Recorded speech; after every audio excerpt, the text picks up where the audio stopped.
Hey guys, just wanted to do a little quick video here.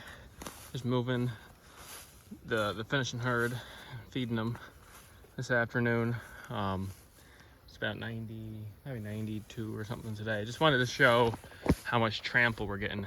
This is an old sacrifice area where we would winter the cows. There's a nice limestone pad right here, so you'd feed hay. The calves would have a shelter.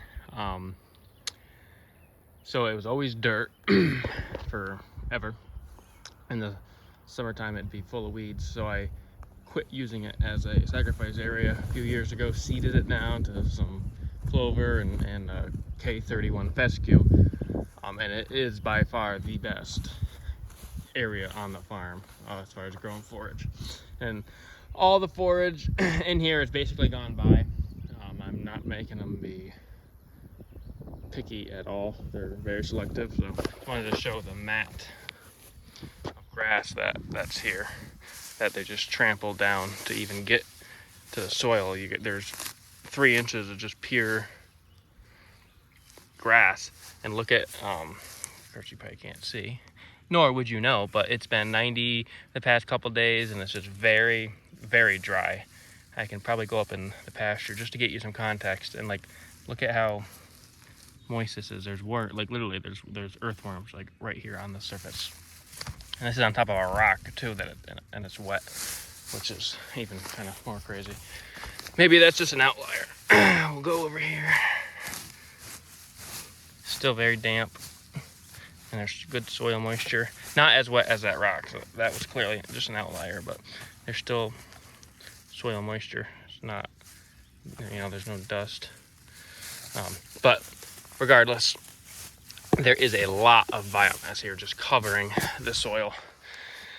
These guys, they like to play king of the hill. They love that manure pile. It's kind of funny. I think it's him. Yes, that poor guy. I came this morning and he had his head stuck in that barn. It wasn't like that yesterday afternoon, but at least probably 12 hours his head was stuck in there. So I got him out and he ran right up to the water and got some water. Poor guy. So I gotta fix that, but I doubt he'll do that again. So there's a lot of forage here that is just gone by, and I'm just gonna let them trample it. I've been doing long, narrow strips here so that they trample it. I'm not really making them clean it up. They've been pretty content. They're not even, I gave them their nightly ration of grain and minerals, and I just gave them a new stretch here, and they haven't even moved over here, so they are clearly content. So we'll see here. There's probably 3 days left here, and I just don't have my electric. I could run this down there if I wanted to, if I really wanted to, because that's where my electric fence stops. So this line is not actually electrified, but I don't think they're not going to test it. So got to sneeze here. Sorry about that. So I just wanted to show the mat again that I was laying down and how much moisture that it does help to keep in. These guys, are they gonna come or not? I guess not. They must be pretty content. They were all under the cedar tree when I just showed up here in the shade. Still chewing their cud, so.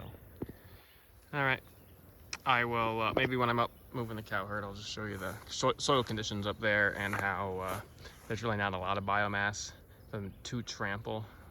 It takes, in order to get this trample here, you need this long, tall, thick, stemmy grass.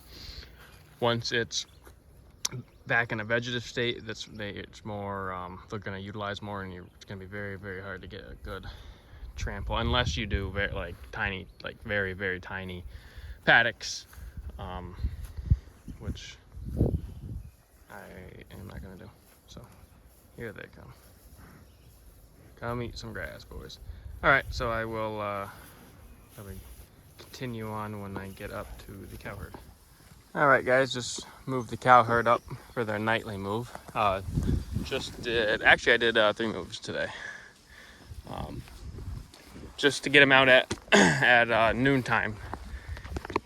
get them out grazing and kind of away from the flies. It seems to help when the flies really aren't terrible, honestly. But when they're standing around chewing their cud, the flies seem worse than when their heads are down grazing. So midday, I decided to move them. Anyways, let's just show you here as far as the forage that we have. It's decent, but there's not a whole lot compared to where we just were, and it's hard to get a good trample on it unless, even with that 1 million stock density, there wasn't as much trample as I would like. That's mostly due to the fact that I have to let them go down there for water. If I was to lock them in this area, let's say you locked them in an area a quarter of this size for half an hour, you could probably get decent trample. But just to show how much that thatch holds the soil moisture, as you can see here, I mean, it's dry. It's very dry. So I was actually amazed down there how much soil moisture there was. What's up, little dude? He's one of the friendly ones. I don't know where my other friendly one is. He's out there eating. They're just getting to the hedgerow. I was actually surprised. I let them in and they actually stayed in the grass area for about a minute. Usually they head right towards that hedgerow. But they're doing a really good job at cleaning that out. And it's a great food source for them too, honestly. So, yeah, I just wanted to show you the soil conditions up here. I'm spreading clover seed in front of them at every move. So I'll be excited to see how that turns out when we do get some rain. There's a horsefly on that one I want to try to get on. Hey, buddy. What's up, dude? He's a nice guy. You want to show off your new hat? What's up, dude? Yeah. He wears it pretty good. Hey. You don't like it? Might keep the flies off. So, cows are doing good. They are full. They are shiny. I didn't see anybody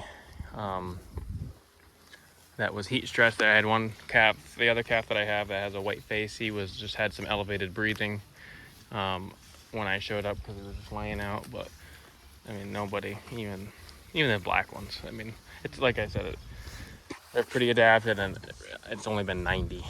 The humidity hasn't been bad, so it's not like anything you'd deal with in this deep south. So they don't even need shade. I could get away with not having to worry about shade, and that's actually one of trying to think back now, that's one of the big reasons I wanted South Pole, was because I want to graze very tightly in a high density, and I don't have shade here. You got these hedgerows, yes, but the majority of the farm, if I want to graze in a high density, I don't have shade. So I wanted an animal that was heat tolerant. So we're slowly getting rid of the blacks and getting to the South Poles, but even the black ones that I have, I think she is probably the slickest cow I have when she does slick off. So I am keeping her daughter there just because I haven't had a lot of heifers. She's the only heifer I've had in 3 years. So that's why I'm keeping her, and I'll probably not keep her for too long, a couple calves, and then I'll probably just butcher her for myself, unless she's a great cow. But I would like to just have all reds. With that, I'm rambling. So do you have anything to say, dude, before we go? No, he doesn't. He's getting to look pretty nice. Actually almost got a little hump on his neck there. So, all right, again, rambling. Thanks for watching, and I'll see you on the next one.